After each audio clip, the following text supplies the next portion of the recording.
I trust कि वो mind ही कुछ नहीं दिखाएगा। पहली बात, यदि अगर क्लाइंट नया है या थेरेपिस्ट नया है तो यूजुअली किसी भी इंसान का माइंड इंफॉर्मेशन नहीं देता है, सीक्रेटिव रखता है, क्योंकि व्हाई शुड यू नो। इस लाइफ में मेरे साथ क्या हुआ वो मेरे इनर चाइल्ड को पता है। तो अगर इनर चाइल्ड को कोई चीज़ ट्रॉमेटिक लगती है वो उसको ब्लॉक कर देता है। क्या मैं पास्ट लाइफ में जा पाई? जी, आप पास्ट लाइफ में विजुअल इम्प्रेशंस के साथ गई।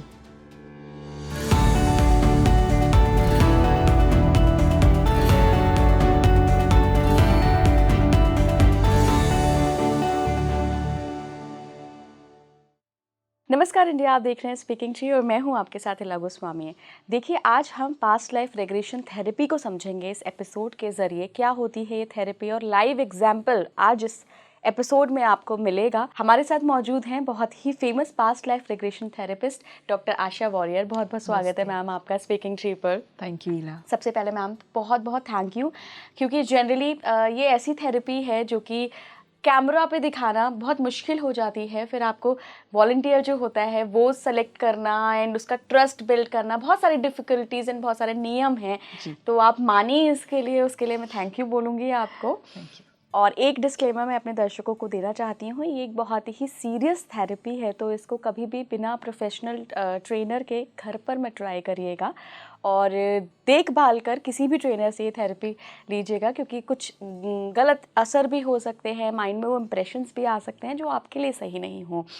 आशा जी, आज पास्ट लाइफ रेग्रेशन थेरेपी हम ट्राई करेंगे जी। I will be the contestant आपकी, जिसके ऊपर आप ये रेग्रेशन कर सकते हैं। ये अच्छा रहेगा, ओके, क्योंकि एटलीस्ट हम एक दूसरे को जानते हैं। राइट।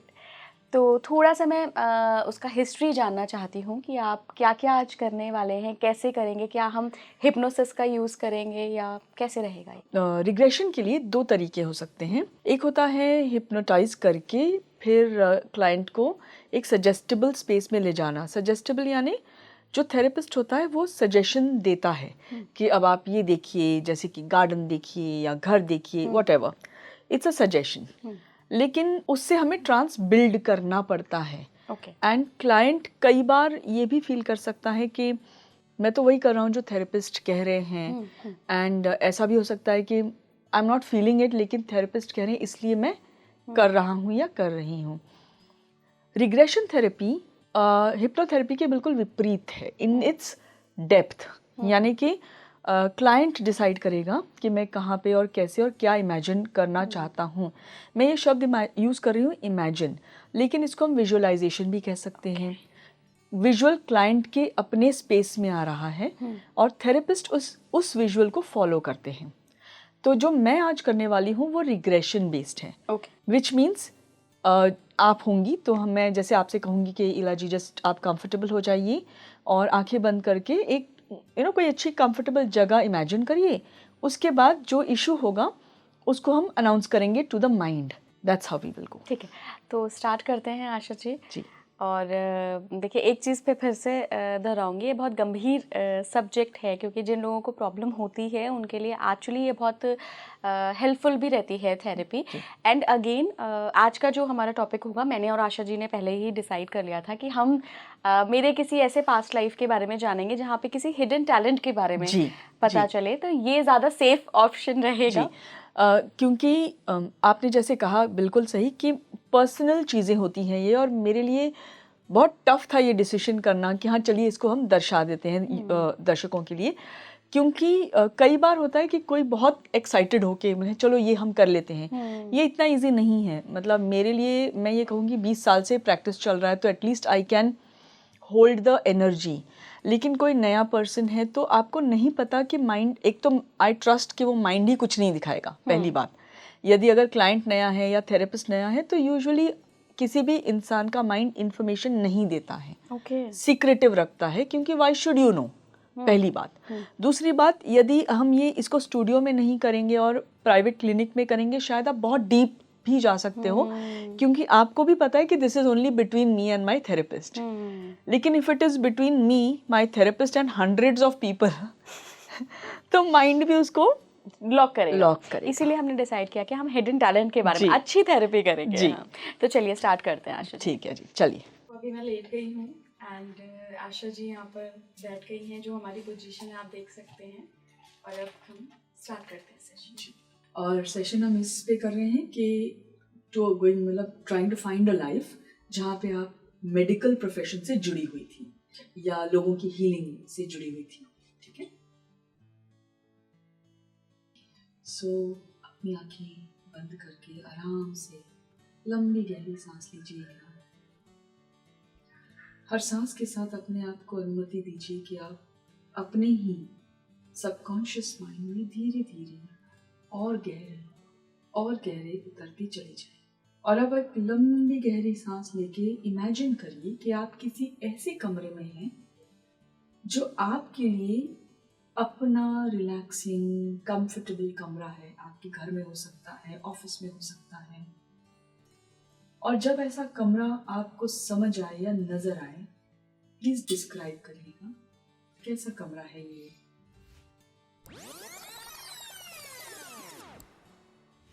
जब लिफ्ट का दरवाजा खुलेगा आप एक दूसरे लाइफ में होंगी, अनदर स्पेस, अनदर टाइम, जहां आपको हीलर या हीलिंग या मेडिकल से उस लाइफ में कनेक्टेड है।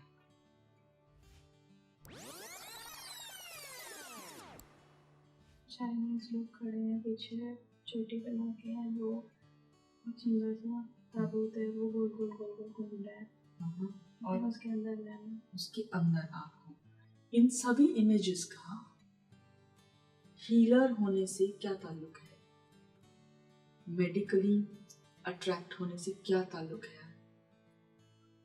Go with your feelings, Ina. And I'm addressing present day Ina. क्योंकि सारे इमेजेस आपको नजर आ रहे हैं।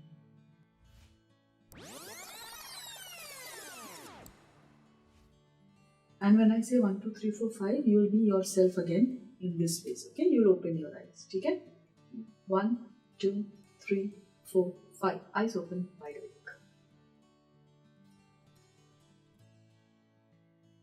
Welcome back. Okay, so basically mission aborted. तो फाइनली हमारी थेरेपी कंप्लीट हो गई है।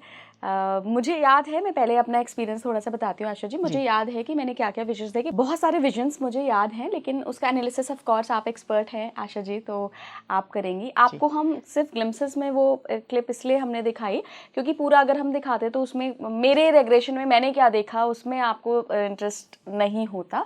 बट यस, एनालिसिस अगर आप सुनेंगे तो आपको समझ में आएगा कि रैशनल क्यों है ये चीज़। मेन आशा जी, मैंने जो विजुअल देखा वो एक टनल से शुरू हुआ, एक ग्रीन लैंड से शुरू हुआ, फिर वो टनल में कन्वर्ट हो गया, एंड देन टनल से मैं स्विच करके एक चाइनीज़ जगह पे पहुंच गई जहाँ पे चाइनीज़ मेन थे एंड एक ताबूत था। बस मैं अपने व्यूअर्स को बताऊंगी, मैं कुछ देख नहीं पाई, अपने आप को नहीं देख पाई, मैंने खुद को नहीं देखा, बस मैं देख रही थी कि चल क्या रहा है। करेक्ट। तो यदि इसको मैं टेक्निकली एक्सप्लेन करूं लोगों के लिए, तो पहले तो आपने जो विजुअल देखा था वाज अ यंग चाइल्ड और आपके ब्रदर थे। हाँ राइट, सबसे पहले ये देखा था। तो उसमें भी आपको याद होगा कि आप फॉलो कर रही थी, आप अपनी बॉडी में थी, और इसीलिए जब मैं अपनी बॉडी में होती और मैं आपको देख रही हूँ तो कोई अगर मुझे पूछेगा तो मैं ये कहूँगी मुझे इला दिख रही है, लेकिन मुझे मैं नहीं दिख रही हूँ। ओके, सेम थिंग आपके साथ हो रहा था उस इनर चाइल्ड के साथ। हम उसको इनर चाइल्ड कहते हैं, जो भी 3rd 4th स्टैंडर्ड की बच्ची थी। आपको जो दिख रहा था वो आउट ऑफ योर बॉडी वो नजर आ रहा था। वहां से आप उस टनल स्पेस में गई। अगेन एक कमांड मैंने उस वक्त आपको दिया था कि जैसे ही आप इमर्ज करेंगी you will be in another life. तो आपको वो ट्रीज वाला केव दिखाई दिया, एक टांगा दिखाई दिया, और वहाँ से एक वुमन, एक फीमेल जैसे एक जेंडर की बॉडी आपको नजर आई, और धीरे धीरे एक डार्क टनल, और डार्क टनल के बाद ताबूत।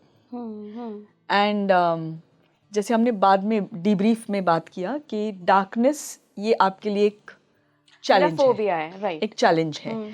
तो कई बार हमारी जो एनर्जी है, कॉन्शियसनेस जिसको हम कहते हैं, वो हमारे पिछले स्पेसेस में, चाहे वो हमारा इनर चाइल्ड हो, इस लाइफ का रिग्रेशन, चाहे वो हमारे वूम्ब एक्सपीरियंसेस हो जब हम अपने मदर के वूम्ब में होते हैं, कई बार बिटवीन लाइफ, पिछले और इस जन्म के बीच की जो एनर्जी फील्ड होती है उसमें, और कई बार पिछले जन्म में अटक जाती है और वो इन्फॉर्मेशन इस लाइफ में कैरी फॉरवर्ड करती है और हमें उन चीज़ों से घबराहट होने लगती है। सो हमने वहाँ तक देखा जहाँ आपको ताबूत नज़र आया, जो आपने अभी एक्सप्लेन किया। मैनी अ टाइम्स हमारी डेथ जो होती है पिछले जन्म में या पूर्व किसी भी जन्म में, वो ट्रॉमेटिक हो सकती है। बहुत इजी नहीं थी, डेथ वॉज नॉट इजी। तो क्या होता है कि इस लाइफ में माइंड कहता है कि डोंट गो देयर, आपको उससे तकलीफ होगी।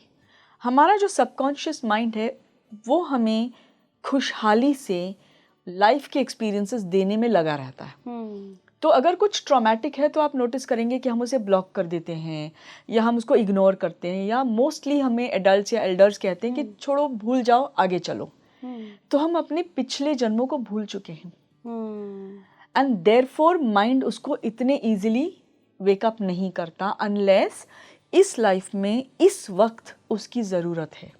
आशा जी, आपने कैसे जज किया, क्योंकि मैं तो जज नहीं कर पाऊंगी कि मैं जो विजन देख रही हूँ, क्योंकि there were a lot of visions, वो रियल हैं या वो मेरी माइंड की बनाई हुई खिचड़ी भी हो सकता है? बिल्कुल हो सकती है। बेनिफिट सिर्फ ये है कि इवन इफ इट इज़ आपके मन घड़त, जो हम कहते हैं मन घड़त कहानी, माइंड की बनाई हुई खिचड़ी, इट इज़ स्टिल एक्सेप्टेड, क्योंकि वो आपके मन से आप देख रहे हो।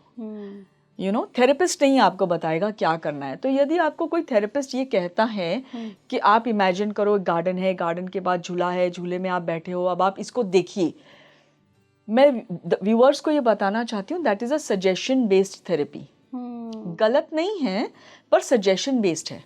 तो आप थेरेपिस्ट को फॉलो कर रहे हो। जो हमने किया वो क्लाइंट बेस्ड थेरेपी थी, क्योंकि आप जो कह रही थी हम उसको फॉलो कर रहे थे। दैट मीन्स कि ये आपके मन से आ रही थी और हम उसको follow, even if it is imagination. अभी तो हम टैलेंट देख रहे थे, इसमें कोई प्रॉब्लम नहीं है कि अगर ये टैलेंट मुझे आज नहीं मिला तो मुझे बहुत तकलीफ होगी।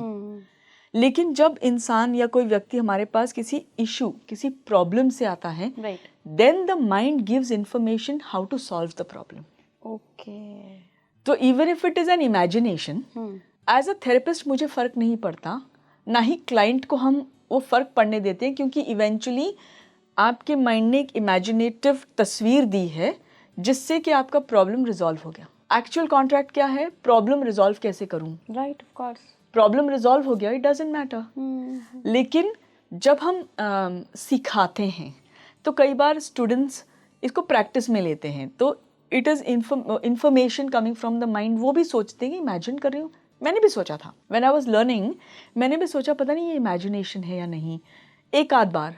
बट व्हेन आई रियलाइज कि मेरा माइग्रेन चला गया है, मेरे किडनी स्टोन डिसॉल्व हो गए हैं, तो क्या फ़र्क पड़ता है मैं राजा थी या रंक थी या यू नो टिम्बकटू में रहती थी या कहाँ, इट डजंट मैटर। तो अगर हम इसको एक एक्सप्लोरेशन कर रहे थे, इसके बजाय अगर हम थेरेप्यूटिक कर रहे होते, तो वॉटेवर इज़ द इंफॉर्मेशन वो हमारे काम का ही है। ओके, आशा जी, आपसे जब मेरा हमारे सेशन के बाद डिस्कशन हुआ तो आपने बताया कि मेरा इनर चाइल्ड जो है वो 7 ईयर ओल्ड इला, वो कोई भी चीज़ देखने नहीं दे रही है। बिकॉज मुझे ये चीज़ याद है कि वो कहीं ब्लॉकेज था, जब हमने क्लिप भी रिवाइंड करके देखी तो वो कहीं एक ब्लॉकेज में ना वाइट वाइट हो जा रहा था या ब्लैक ब्लैक हो जा रहा था या पानी आ जा रहा था। वो क्या था? मेरे दिल के करीब का सवाल है, क्योंकि इनर चाइल्ड ये जो कॉन्सेप्ट है इसको समझना ज़रूरी इसलिए है क्योंकि हम चाहे कितने भी लाइव्स देख लें Ila ji, as a past life trainer मैं खुद कहती हूँ आप कितने भी पास्ट लाइफ देख लो,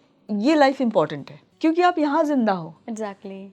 यहाँ आपके लिए कठिनाइयों का निवारण होना ज़रूरी है, हेल्थ अच्छी होनी ज़रूरी, everything is important here and that information is available with your inner child. Okay, क्योंकि इस लाइफ में मेरे साथ क्या हुआ वो मेरे इनर चाइल्ड को पता है, और इनर चाइल्ड इतना पावरफुल होता है, वो उस सिचुएशन में हमें कई बार ब्लॉक कर देता है। कई बार सिचुएशन ट्रॉमेटिक है, मैं नहीं कहती हूँ कि हर एक के साथ ट्रॉमा होता है, लेकिन मेरे लिए शायद जुकाम भी बहुत ट्रॉमेटिक होगा, आपके लिए शायद nothing is that traumatic, each person का थ्रेशोल्ड अलग होता है, एक लेवल ऑफ हैंडलिंग पेन ये अलग होता है। तो अगर इनर चाइल्ड को कोई चीज़ ट्रॉमेटिक लगती है वो उसको ब्लॉक कर देता है, और जब वो उस एनर्जी को ब्लॉक करता है उसको फिल इन करने के लिए वो कई बार फैंटेसी में चला जाता है, यानी अकबर बिरबल की कहानियाँ, परियों की कहानियाँ। तो जब जब मैं आपसे पूछ रही थी कि डेथ कैसे हुई आपकी उस लाइफ में, वो उधर न जा कर के पानी में चला जा रहा है, हवा में उड़ रहा है। So as a therapist I realise कि इनर चाइल्ड बार बार कह रहा है कि यहाँ मत जाओ। एंड इसका जवाब मेरे पास सिवाय ये कहना कि ये एक्सपीरियंस से आता है या इंट्यूटिवली एक इन्फॉर्मेशन मैं समझ पा रही हूँ, क्योंकि बहुत सारे थेरेपीज़ रोज़ करती हूँ, तो आई रियलाइज़ कि ये इनर चाइल्ड वेकअप हो रहा है। And then it is my duty as a therapist कि मैं आपके इनर चाइल्ड को रिस्पेक्ट करूँ। इट हैज़ कम अप, वो छोटी ईला जब अपने आप को एक्सप्रेस करती है, it means she has a trust because you have a trust with me. तो I can't break the trust, I can not force you कि नहीं नहीं उसको आप छोड़ दीजिए, आप लाइफ ही देखिए, ऐसा नहीं कर सकते, हमें उसको रिस्पेक्ट करना होता है। तो एक कहावत है थेरेपी में, हम कहते हैं चिल्ड्रन बिफोर गॉड। भगवान भी आ जाए और एक छोटा बच्चा हो तो हम पहले बच्चे पे ध्यान देंगे, भगवान अपना ध्यान रख सकते हैं। तो छोटी ईला आई है तो मेरा ये फर्ज है कि मैं उस पे ध्यान दूं, क्योंकि आपको बहुत सारे विजुअल्स आए थे कहीं पे, यू नो, एक स्टैचू है, लोग वहाँ बैठे हैं, एक तरफ एक ताबूत है, चाइनीज इंफॉर्मेशन है, एक तरफ एक वॉरियर काइंड ऑफ फीलिंग है। मेरे लिए एज अ थेरेपिस्ट, यदि आप थेरेपी में होती तो मैं इसको 3 टाइम्स में सेपरेट करके एक्सप्लोर करती। Okay and then we will see कि वो कहाँ जाते हैं। प्लस आपने एक बहुत अच्छी चीज़ कही तब के आपके अंदर एक प्रोटेक्टिव फीलिंग है, आपके शायद छोटे भाई को लेकर के, कोई यदि बीमार है तो उनके प्रति कंपैशन होना। तो लिंक्स तो बहुत हैं, लेकिन अगर मैं उनको एक्सप्लेन करूं तो वो मेरी कहानी बन जाती है। एग्जैक्टली। एज अ थेरेपिस्ट, हर थेरेपिस्ट को ये याद रखना ज़रूरी है कि मैं क्या सोच रही हूँ इज़ नॉट इम्पॉर्टेंट, क्लाइंट क्या समझ पा रहे हैं दैट इज़ इम्पॉर्टेंट। तो हो सकता है एक सेशन में ना हो, 4 सेशन में हो, बट उस समय क्लाइंट को समझ आएगा। एक चीज़ और पूछना चाहूँगी कि क्या मैं पास्ट लाइफ में जा पाई? जी, आप पास्ट लाइफ में विजुअल इम्प्रेशंस के साथ गई। कुछ लोग एहसास यानी फीलिंग्स के साथ जाते हैं। आपके लिए बहुत सारे विजुअल्स थे, टांगा नजर आना, खुद को उस टांगे पे महसूस करना, ये समझ पाना कि वो शरीर और ये शरीर अलग हैं। आपके हाथ में तलवार का फील या वो एहसास होना, और उसके बाद एक स्ट्रेंथ महसूस करना, जैसे आपने कहा आई कैन फील इट, तो यू आर प्रेजेंट। और आपने बहुत अच्छे से उस ताबूत को एक्सप्लेन किया। शायद आप अभी भी अगर आंखें बंद करें, खुली आंखों से भी आपको नजर आएगा। मुझे नजर आ रहा है, एग्जैक्टली। आप एक्सप्लेन कर पाएंगी।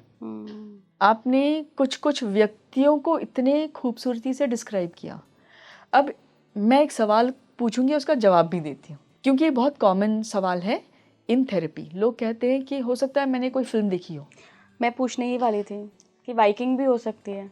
मैंने नेटफ्लिक्स पे तो बहुत फिल्में आ रही हैं जिसमें आपको बहुत सारे चाइनीज़ लोग दिखेंगे, मैंने शायद देखा हो। तो फिर एज अ थेरेपिस्ट मेरा सवाल ये होगा कि फिल्में तो हमने बहुत देखी हैं, तो हमने एक ही क्यों सिलेक्ट करी? हमने ऐसा क्यों नहीं सिलेक्ट किया कि मैं क्वीन हूँ, या सब लोग मेरे पैर छू रहे हैं, या मैं कोई गॉडेस हूँ, क्योंकि हम तो रामायण भी देखते हैं। Exactly. But we do not say कि मैं सीता हूँ, वी डोंट। वो एक तरीका हुआ एक्सप्लेनेशन का। दूसरा तरीका ये है, इट डजंट मैटर। अगर कोई प्रॉब्लम है वो प्रॉब्लम हील होना चाहिए। आज हमने प्रॉब्लम वाली लाइफ नहीं ली, इट वॉज माई डिसीजन, क्योंकि मैं ये लाइफ लाखों लोगों के सामने नहीं खोल सकती, इट्स प्राइवेट। तो हम एक्सप्लेन क्या करने की कोशिश कर रहे थे वॉज, क्या रिग्रेशन पॉसिबल है? हाँ। जवाब है हाँ, पर वो आप बताओगे। क्या विजुअल्स मिलते हैं? वो जवाब आप दोगे। क्या उसके बाद वो विजुअल मेरे स्पेस में रहते हैं? रहते हैं, डेफिनेटली, इसको तो मैं बोलूँगी, रहते हैं। राइट। और क्लियर इम्प्रेशंस। क्लियर इम्प्रेशंस मतलब इतने क्लियर इम्प्रेशंस आशा जी मेरे ड्रीम्स के भी नहीं रहते हैं, कभी नहीं रहे। जी, क्योंकि इस समय आपके रिग्रेशन में आपका कॉन्शियस और सबकॉन्शियस दोनों माइंड अवेक है। And one more thing, why I was feeling so heavy, and जब भी आपने हाथ रखा तभी मेरा रिलैक्स हो गया। हाँ, तो ये उस स्पेस में था जब आप अपना जो कॉन्शियसनेस एक्सप्रेस कर रहे थे, इट वाज इनसाइड द ताबूत। तो यूजुअली जब किसी की मृत्यु होती है तो जो मृत शरीर होता है वो हैवी हो जाता है, ठंडा पड़ जाता है। तो हमने ये देखा है अक्सर थेरेपी में लोग कहते हैं हमें बहुत ठंड लग रही है, बहुत ठंड लग रही है। इवन हम एसी ऑफ कर देते हैं तब भी उन्हें ठंड लगती है, क्योंकि मरा हुआ देख रहे होते हैं, क्योंकि वो अपने आप को कॉन्शियसनेस वहाँ शिफ्ट हो गया है। तो जब ये एक्सपीरियंसेस हम कई बार एक्सपेरिमेंट भी करते हैं कि how much do we understand the subject. मेरे हिसाब से तो हम बिल्कुल कर्ण के हिसाब से इसको समझते हैं, लेकिन उतने में भी ये समझ आता है कि एक्सपीरियंस में अगर हम एसी ऑन रखें और उनसे पूछें कि आप कहाँ हो जब आपको इतनी ठंड लग रही है, तो वो ये भी कई बार कहते हैं कि मुझे दफनाया गया है, या शायद मेरी मृत्यु हो गई है, या फिर पता नहीं मैं कहाँ हूँ। तो we go back and forth in therapy, हम आगे पीछे जाते हैं जब तक हमें समझ आता है कि इनकी मृत्यु हो चुकी है। तो अगर हम आपके केस की बात करें इला जी, जैसे उस ताबूत में हम ये कोशिश कर रहे थे कि आपकी डेथ कैसे हुई, उस व्यक्ति की डेथ कब और कैसे हुई, बिकॉज हमें समझना था कि कौन सा टैलेंट है। कॉन्ट्रैक्ट हमें याद रखना बहुत ज़रूरी है। आपके केस में हम वहाँ नहीं जा पाए क्योंकि कहीं अटक रहे थे, और जहाँ तक हमें समझ आया कि एवरी टाइम हम कह रहे थे कि डेथ कैसे हुई, आपके इनर चाइल्ड जैसे वो एक्टिवेट हो जा रही थी, कब पानी में जा रही है, फ्लाई कर रही है। ये सब चीज़ें यूजुअली चिल्ड्रन करते हैं, they go into that magic land, which is not wrong. But as a therapist मुझे रियलाइज़ करना है कि डेथ इज़ ट्रॉमेटिक। इस वक्त मैं पुश नहीं कर सकती आपको। देखिए हम लोग यू मे बी रेडी, आप यहाँ बहुत विलिंग कैंडिडेट थे कि हाँ कोई बात नहीं, लोगों के सामने आ भी जाता है तो क्या प्रॉब्लम है। लेकिन आपकी इनर चाइल्ड की एनर्जी और आपकी कॉन्शियसनेस की एनर्जी आपकी करंट एनर्जी से कई ज़्यादा पावरफुल है। वो अलाउ ही नहीं करेगी। यदि ये आपके लिए नॉट ओके है तो it won't allow us to see it. और अगर ये कैमराज नहीं होते तो आप देख लेती, you are that close. Okay, ठीक है। एग्जाम्पल में अगर आपको दूं, लोग कैसे अपनी मृत्यु देखते हैं। एक एग्जाम्पल मेरे मन में अभी आ रहा है कि देयर इज अ पार्टिसिपेंट जिनको माइग्रेन्स की प्रॉब्लम होती है, और हमने रिग्रेशन में पूछा कि गो टू दैट स्पॉट। मैं तो बहुत लंबी कहानी छोटी करके बता रही हूँ।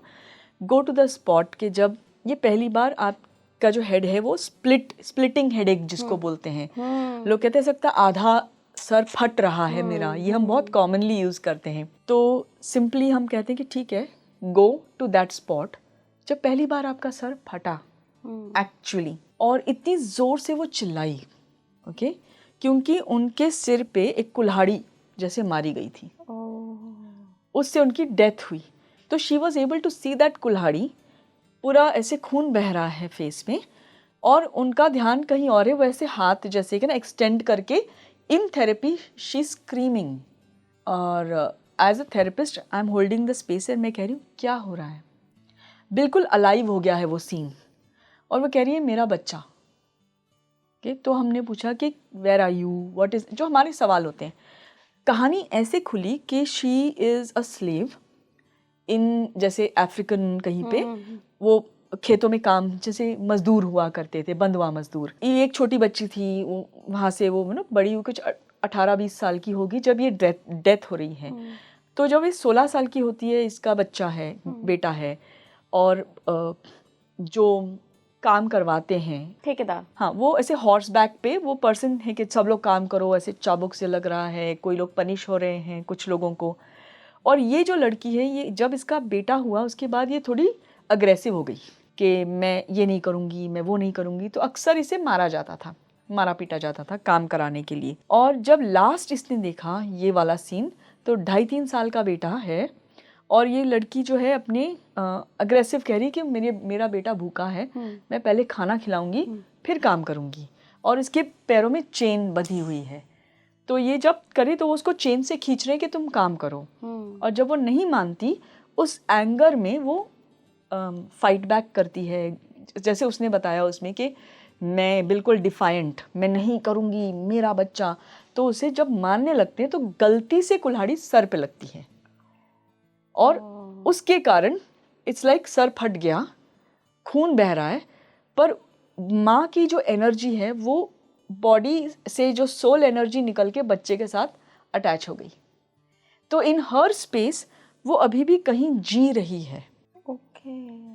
तो डेथ तो हो गई, लेकिन सर फटना, बच्चा अकेला होना, ये जो ट्रिगर्स हम कहते हैं इसको, और इस लाइफ टाइम में, क्योंकि वो तो वो लाइफ है, मुझे नहीं पता वो हुई कि नहीं, उसे भी नहीं पता, बट कहती है इस लाइफ में जब उनका second child which is a son वो पैदा हुआ, तब से इनको माइग्रेन्स हो रहे हैं। तो क्या वो रीबर्थ है? रीबर्थ नहीं भी होगा, but her energy of that कि बेटा होगा, बेटे को भूख लगेगी, खाना नहीं मिलेगा तो मेरा सर फट जाएगा, या मेरा दैट कनेक्शन। एंड नाउ तो इनफैक्ट जब वो थेरेपी सीखने के लिए आई ये लेडी, उनका बेटा कुछ मेरे ख्याल से 17 साल का बेटा है। तो इट्स नॉट कि छोटा बच्चा है, लेकिन 17 साल से इनको माइग्रेन है। तो इन्होंने ये सब्जेक्ट लिया कि मुझे माइग्रेन क्यों होता है, एंड इमीडिएटली उनका ही माइंड उन्हें ले गया। और ये हमें नहीं पता था। जब वो थेरेपी से बाहर आई, उन्होंने बोला मैम मुझे अब याद आया कि जब मेरा बेटा पैदा हुआ और जब मैं मतलब घर आई वापस, तो 2-2.5 महीने के अंदर से मुझे हेडेक शुरू हो गया था, क्योंकि वो फियर वेकअप हो गया कि कहीं ऐसा तो नहीं होगा, ये तो नहीं होगा। और कहती है मेरी बड़ी बेटी है, बट उसकी मुझे इतनी चिंता नहीं होती है जितना बेटे की होती है। आपने उनको हीलिंग के तौर पे क्या दिया? कैसे हीलिंग करते हैं? हम उसको पूरी फिल्म को, it's like a film at the end of the day. Therapy में देयर आर टेक्निक्स, उन टेक्निक्स को यूज करके हम पूरी लाइफ को रिलिव करते हैं और उसको हील करते हैं। इसको हम सिखाते हैं हाउ टू डू दिस, अगर मतलब कोई थेरेपिस्ट बनना चाहे तो। बट एज अ प्रोसीजर वो प्रोसेस है। उसके अब इसका रिजल्ट क्या हुआ वो जानना ज़रूरी है। प्रोसीजर तो एक पार्ट है, मतलब इट्स लाइक अ सर्जरी। हम जाते हैं अंदर, तो जैसे डॉक्टर पहले तो डायग्नोसिस करेंगे कि भाई अगर सिस्ट है तो कहाँ है, फिर हम एनेस्थीसिया देते हैं जैसे डॉक्टर्स देते हैं। तो कई बार एनेस्थीसिया होता है जिसको हम कहते हैं इमोशनली एम्पावर करना किसी को कि हाँ मुझे मेरी बॉडी में सिस्ट है, फिर भी आई लव माई सेल्फ, एक एनेस्थीसिया प्रोसेस। फिर हम उसकी सर्जरी करते हैं। ठीक है। और सर्जरी के बाद क्या रिजल्ट है, that is important. I think ये हमने सेशन किया था कोविड से जस्ट पहले था, 2016-17 में। ओके। एंड यहीं दिल्ली की ही बात है, एंड अभी 8-9 साल हो गए हैं, there is no migraine. Wow. So for us that is the result. और अगर कोई मुझे पूछेगा कि तो डज इट प्रूव कि she was a slave, I don't know and I don't care, क्योंकि स्लेव होना इम्पोर्टेंट नहीं है। एग्जैक्टली, उनकी प्रॉब्लम सॉल्व होना। अच्छा आशा जी, एक और मेरा सवाल है, जैसे मैंने ना बहुत सारे लोगों से सुना है कि हम पास्ट लाइफ में गए और हमने इतने जन्मों की पास्ट लाइफ देख ली, और हमने जैसे मेरे जो एक कैमरा पर्सन हैं इनको देख लिया, दीपक को देख लिया, या जो मेरे साथ और लोग, मेरे हस्बैंड को देख लिया, उनकी एनर्जी को फील कर लिया। तो मेरा जो एक्सपीरियंस अभी इतनी देर का रहा है, चूँकि ये पहला ही सेशन था, मुझे नहीं पता कि क्या और आगे के सेशंस में हो सकता है जो अभी नहीं हुआ। तो मैंने तो किसी को भी नहीं देखा, मैंने तो किसी को फील ही नहीं किया कि कोई इस लाइफ से रिलेटेड है। ऐसा क्यों? तो इसके 2 आंसर्स हो सकते हैं इला। एक तो ये कि हमारा जो एंट्री पॉइंट था, इसमें हम कोई रिलेशनशिप एक्सप्लोर नहीं कर रहे हैं। ओके। तो कई बार लोग आते हैं, पूछते हैं कि मेरा XYZ पर्सन के साथ क्या रिश्ता है, why I feel so close, या फिर क्यों ऐसा है कि मैं किसी से बहुत ज़्यादा नफरत करती हूँ।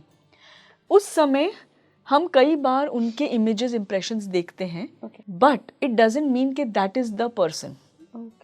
इसका मतलब ये नहीं कि अगर मान लीजिए मेरी एक बहुत इम्पॉर्टेंट पर्सन या कलीग के साथ बहुत प्रॉब्लम है, बिल्कुल स्ट्रेसफुल सिचुएशन है, और मैं पास्ट लाइफ में जाके देखने की कोशिश कर रही हूँ, या मुझे वहाँ दिख गई। अगर मैं कोई पास्ट लाइफ देख रही हूँ जहाँ हमारी फाइट हो रही है और सामने अरे ये तो वैसी लग रही है, actually it is not the person. हम इस लाइफ में ये चेहरा जानते हैं, पहचानते हैं, उस लाइफ में हमें वो एनर्जी महसूस हो रही है। अच्छा, okay. तो हमारा माइंड क्या करता है, इनका चेहरा उस पर सुपर इम्पोज कर देता है, just to make it easy to understand. It may not be this person. In fact उल्टा पॉसिबल है कि because I have a life जहाँ पे फाइट हुई है, जब यहाँ पे स्ट्रेस आ रहा है तो वो एनर्जी यहाँ आ रही है और मैं उसको इनके साथ जोड़ रही हूँ। रिवर्स पॉसिबल है। तो मेरा जो टॉपिक था वही अलग था जी, मैं खुद को ही एक्सप्लोर कर रही थी, इस वजह से कोई नहीं दिखा आपको। तो मेन वो रीज़न हो सकता है कि, और दूसरा जैसे मैंने आपको बोला, अगर आप रिलेशनशिप लेकर ही एंट्री पॉइंट लेते हो तो दिख ही जाएगा, because your mind is very powerful. Second, अगर आपका सवाल किसी करंट डे पर्सन के साथ जुड़ा हुआ है तो आपको नजर आएगा ऐसा कुछ, अदरवाइज इट्स नॉट। ऐसा नहीं है कि आप पास्ट लाइफ में गए और बहुत सारे लोग दिख गए और जो आपकी लाइफ से कनेक्टेड हो। नहीं। इनफैक्ट कई बार तो पहले हम ये करते थे, हम खुद ही पूछ लेते थे कि आपके लाइफ से कोई है क्या, बट देन वी रियलाइज्ड कि वो अपना माइंड है, it's a mind, and then the mind starts to play games. तो वो जो हमें नहीं पसंद उसको हम नेगेटिव रोल में डाल देंगे, जो हमें बहुत पसंद है हम उसको बहुत close, it's so we don't do that any more. अभी जो पिछले 20 सालों में थेरेपी प्रोसेस इम्प्रूव हुआ है या आई वुड से ग्रो हुआ है, इवॉल्व हुआ है, वो ज़्यादातर व्यक्तिगत रूप में मुझे क्या प्रॉब्लम है, how will I manage it, तो वो आई सेंट्रिक हो गया है। हमें इंट्रोस्पेक्ट करने के लिए करने की ज़रूरत है, ना कि बाहर क्या हो रहा है, किसने क्या कर दिया। ब्लेम गेम्स में से हटकर हमें मोर सेल्फ ओरिएंटेड ये थेरेप्यूटिक रूट है। तो जो मैंने लाइफ अपनी देखी, जो आपको लगता है, और मुझे भी अब कहीं ना कहीं लग रहा है क्योंकि ऐसा मैंने कहीं फिल्मों में भी नहीं देखा जो मैंने वो विजुअल देखे जी। तो वो उसके बाद मेरे क्या बहुत सारे बर्थ हुए होंगे या ये ही बर्थ है जो हुआ है? सवाल बहुत बढ़िया है। थियोरी में इसका जवाब दूंगी। थियोरेटिकली जवाब ये है कि बहुत सारे हम जन्म लेते हैं, और जैसे हम लोग डिस्कस कर रहे थे, आपने बोला मुझे लग रहा है ये जो इम्प्रेशन था ये तो हज़ारों साल पुराना इम्प्रेशन था, राइट? तो उस जन्म और इस जन्म के बीच क्या बहुत सारे जन्म हुए होंगे? Answer is yes. क्योंकि सवाल हमारा ये था कि मेरा ऐसा कौन सा टैलेंट था, तो वो जंप करके स्ट्रेट उस लाइफ में चला गया। ओके, अगर हम यहाँ सवाल करते कि मेरा रिश्ता क्यों ठीक नहीं है, तो शायद बीच वाली किसी लाइफ में जहाँ रिश्ते की प्रॉब्लम है। अगर सवाल ये होता कि मैं सक्सेसफुल क्यों नहीं हूँ, तो शायद कोई और लाइफ हम कैच कर लेते। मेरे पास फाइनेंशियल स्टेबिलिटी, मतलब जो हमारा सवाल है उस हिसाब से लाइफ एक्टिवेट होती है या ट्रिगर होती है। उसी के साथ रिलेटेड इनर चाइल्ड भी अलग होगा जब ट्रिगर हुआ। फाइनेंशियल अबंडेंस के लिए लोग हमारे पास आते हैं कि मनी प्रॉब्लम्स है, डेट है, लोन्स हैं, हम रीपे नहीं कर पा रहे हैं। कोविड के बाद तो लोगों के बिजनेस फ्लॉप हो गए या बैठ गए, तो लोग आते हैं कि ये ऐसा हमारे साथ क्यों हुआ। तो उसका जो इनर चाइल्ड होता है वो यूजुअली उस एज में जाता है जब हमें पैसे का मतलब समझ आ रहा है। तो maybe they go to a 25-26 year old adult जो कमाने लगा है, बट ऑब्वियसली वो इनर एडल्ट टाइप है, चाइल्ड तो है नहीं। तो हम ये पूछेंगे कि अच्छा अगर आपके पास पैसे नहीं है तो आप क्या महसूस करते हो, फीलिंग क्या है? तो कहते हैं I feel like a failure.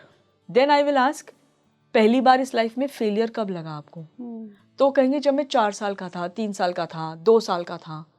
एक तो एग्जाम्पल मुझे इमीडिएटली याद आ रहा है कि 3-3.5 साल का बच्चा है, नर्सरी क्लास में है, और बच्चे जैसे होते हैं उनको, बच्चे को जाना है बाथरूम, टीचर बिजी है, बच्चे ने पैंट्स में पेशाब या जो भी कर दिया, and he feels so embarrassed, he feels like a failure, मैं तो ये भी नहीं कर सकता। तो ये जो फेलियर वाली फीलिंग है ये कैरी फॉरवर्ड हुई। ओह भाई साहब, it's different, it's very unique, I mean unique.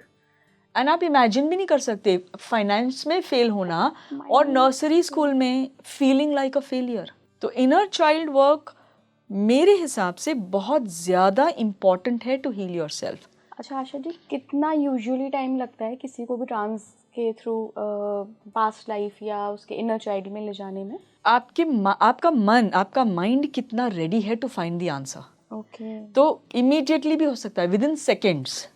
और कई बार हमें लगता है कि okay person is very logical, analytical, वो सोच रहे हैं। फिर कई बार क्या होता है, क्लाइंट सोचता है मैं ये बोलूं, बड़ा फनी लग रहा है, शायद ये मेरी इमेजिनेशन है, तो अपने मन में वो बातें कर रहे हैं, तो थोड़ा वक्त लगता है।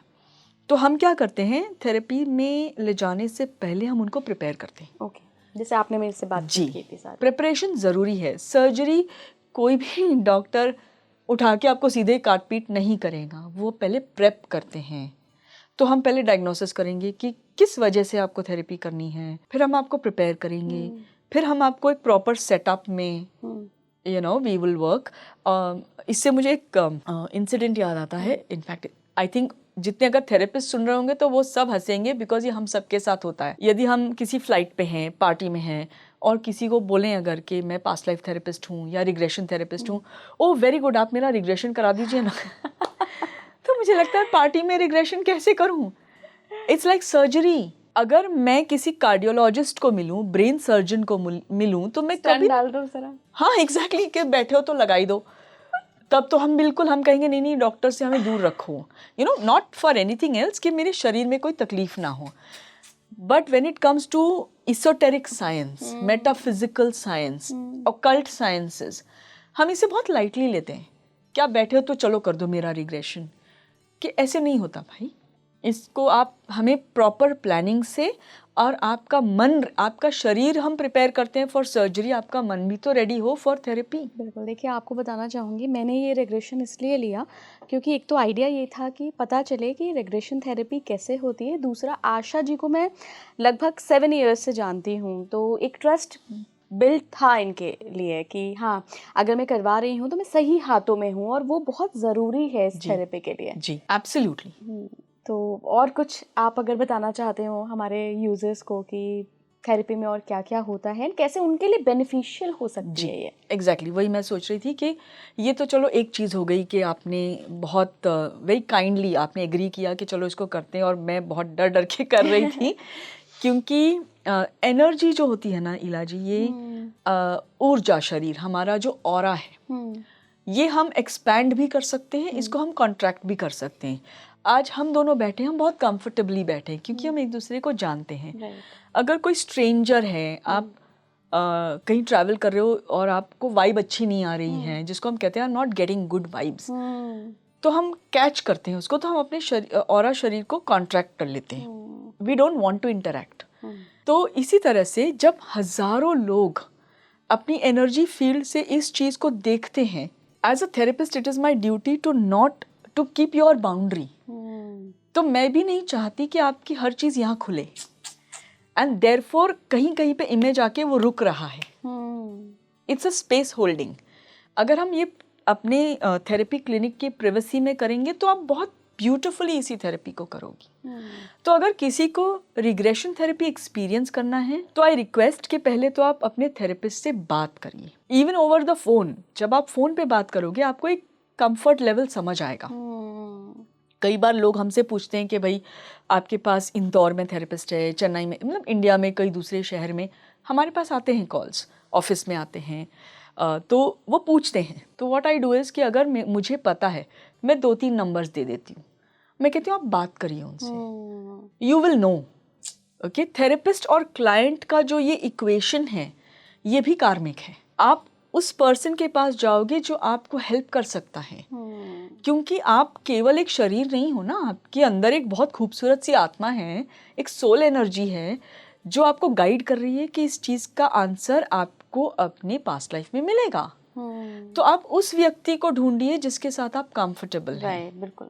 हाँ, पहली बात ये। दूसरा, आप किन चीज़ों के लिए, किन इश्यूज़ के लिए जा सकते हो थेरेपी में? तो आप इमोशनल इश्यूज़ के लिए जा सकते हो, मेंटल प्रॉब्लम्स अगर हैं, स्ट्रेस बेस्ड है, फिजिकल हेल्थ इश्यूज़ हैं, एनर्जी में आपको ड्रेन्ड फीलिंग लगती है, थकान महसूस होता है, तो आजकल तो लोग बहुत इजीली कह देते हैं अरे वो वैक्सीन लिया था ना इसलिए हो रहा है। पर वैक्सीन तो सभी ने लिया, तो सबको प्रॉब्लम क्यों नहीं है? कई बार लोग कहते हैं नहीं मौसम ख़राब है, तो सबको प्रॉब्लम क्यों नहीं है? तो अगर मुझे कोई इशू है तो आई मस्ट अंडरस्टैंड कि अगर जब मेरी जब फिजिकल इम्यूनिटी लो होती है तब मुझे सर्दी जुकाम बुखार हो सकता है।